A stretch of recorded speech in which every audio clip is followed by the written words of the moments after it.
सोने चांदी की तेजी से बढ़ती कीमतों ने हर किसी को हैरान किया, लेकिन वहीं सोने चांदी में इन्वेस्ट करने वालों के लिए साल 2025 बेमिसाल रहा। साल की शुरुआत में ही इन दोनों कीमती धातुओं यानी सोने चांदी के दाम जिस तेजी से बढ़ना शुरू हुए, वो पूरे साल जारी रही। नतीजन 2025 में निवेशकों को अब तक का सबसे बेहतरीन रिटर्न मिला। रिपोर्ट के मुताबिक चांदी के लिए ये साल मुनाफे की बरसात वाला रहा। पिछले साल 31 दिसंबर 2024 को चांदी 89,700 रुपए प्रति किलो थी, जिसमें अब तक 153% की बढ़ोतरी हो चुकी है। तो वहीं सोने के दाम वैश्विक बाजार में 73% से ज्यादा बढ़े हैं। इसके मुकाबले शेयर बाजार में सिर्फ निफ्टी 10.18% ही बढ़ पाई। यही वजह रही कि निवेशकों का रुझान सोने चांदी की तरफ ज्यादा बढ़ा। हाल ही में देश की राजधानी दिल्ली में बुधवार को चांदी की कीमतों में जबरदस्त उछाल आया।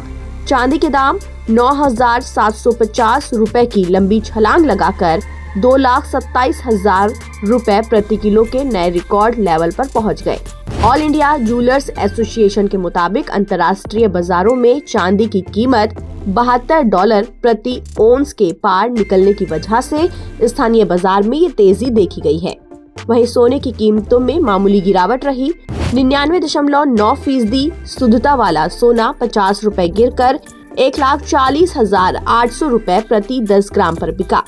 अब ऐसे में आम निवेशकों के मन में ये सवाल है कि क्या सोना और चांदी अगले साल भी ऐसा ही रिटर्न देगा या 1 जनवरी से सोने की कीमत कम होगी या फिर बढ़ेगी। इन सब सवालों पर एक्सपर्ट्स क्या कहते हैं, चलिए आपको बताते हैं। Anand Rathi share and stock brokers के डायरेक्टर नवीन माथुर का कहना है कि 2026 में भी दोनों धातुओं की स्थिति मजबूत रहेगी। हालांकि रिटर्न की रफ्तार थोड़ी नॉर्मल हो सकती है। उनके मुताबिक कम ब्याज दरों और दुनिया के हालात देखते हुए सोना स्टेबल रहेगा, लेकिन चांदी अपनी औद्योगिक मांग की वजह से मुनाफे के मामले में सोने को पीछे छोड़ सकती है। वहीं बॉम्बे ज्वेलर्स एसोसिएशन के अध्यक्ष पृथ्वीराज कोठारी ने संभावना जताई कि आने वाले साल में सोना 1.5 लाख से 1,65,000 रुपए तक जा सकता है, तो वहीं चांदी 2,30,000 से 2.5 लाख तक जा सकती है। एक्सपर्ट्स के मुताबिक सोने चांदी की कीमतों में इजाफा होने के पीछे कई वजह है। दुनिया भर के केंद्रीय बैंकों की ओर से सोने की भारी खरीदारी और फैक्ट्रियों और उद्योगों में चांदी की बढ़ती मांग। एक्सपर्ट्स का मानना है कि औद्योगिक मांग और वैश्विक अनिश्चितता की वजह से चांदी में तेजी बनी रहेगी। एक्सपर्ट्स की राय है कि सोने में लंबे समय के लिए SIP यानी कि किश्तों में निवेश करना सबसे अच्छा रहेगा, ताकि औसत लागत का फायदा मिल सके। सेनको गोल्ड के सुवरकर सेन कहते हैं कि सोना स्थिरता देता है, जबकि चांदी में ज्यादा मुनाफा कमाने का मौका है। अब सवाल ये कि क्या सोने की रफ्तार अगले साल यानी कि 2026 में भी ऐसी ही बनी रहेगी या इसमें गिरावट आएगी। सोने की कीमत काफी हद तक अमेरिका के केंद्रीय बैंक फेड रिजर्व की ब्याज दरों पर निर्भर रहते हैं। जब फेड रिजर्व ब्याज दरों में कटौती करता है तो सोने की कीमत में तेजी देखी जाती है।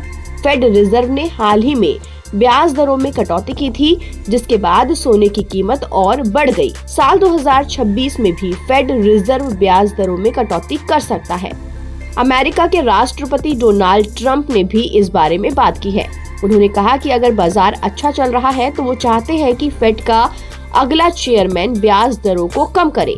ब्याज के जानकारों का मानना है कि अगले साल यानी 2026 में फेड रिजर्व 2 बार ब्याज दरें कम कर सकता है। ऐसा होने पर सोने की कीमतों में और तेजी आएगी। एक्सपर्ट्स का कहना है कि सोने की कीमतों में आने वाले साल में भी तेजी आ सकती है, यानी कि 2026 में भी सोना और चांदी निवेशकों को आकर्षित कर सकता है। ताज़ा अपडेट के लिए आप बने रहिए नवभारत टाइम्स के साथ।